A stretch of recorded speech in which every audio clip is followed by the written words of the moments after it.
আসসালামু আলাইকুম। হ্যাঁ বন্ধুরা, কেমন আছেন? আমি রনি ভাই শখের খামার থেকে। আশা করি সবাই ভালো আছেন, আমিও ভালো আছি। আসলে সবাই ভালোর দলে থাকবেন। ভালো থাকা ভালো, ভালো থাকলে ভালো থাকবে মন, ভালো থাকবে শরীর, ভালো থাকবে মন। আসেন, ঘাসের ভিডিও নিয়ে আসলাম, নতুন পর্ব। দেখেন ঘাসের ভিডিও। ঘাস কাটি, ঘাস কাটতে বিসমিল্লাহির রহমানির রহিম।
এগুলি হচ্ছে দুবলা গাছ বন্ধুরা, বড় হয়েছে।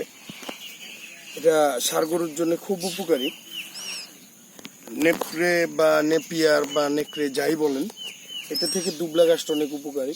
এটা বড় হয়েছে, খাওয়ার উপযোগী বা কাটার উপযোগী। আলহামদুলিল্লাহ, ভাবলাম দুবলা গাছ কেটে গরুরে দিয়ে আসি, তারপরে নেকড়ে গাছগুলি কাটি। ঠিক আছে বন্ধুরা, নতুন কোনো পর্ব নিয়ে আবার দেখা হবে। নতুন কোনো পর্বে আমার জন্য দোয়া করবেন, আমার চ্যানেলটা সাবস্ক্রাইব করবেন এবং আমাকে লাইক দিয়েন, কমেন্টস করেন আমার কমেন্ট বক্সে।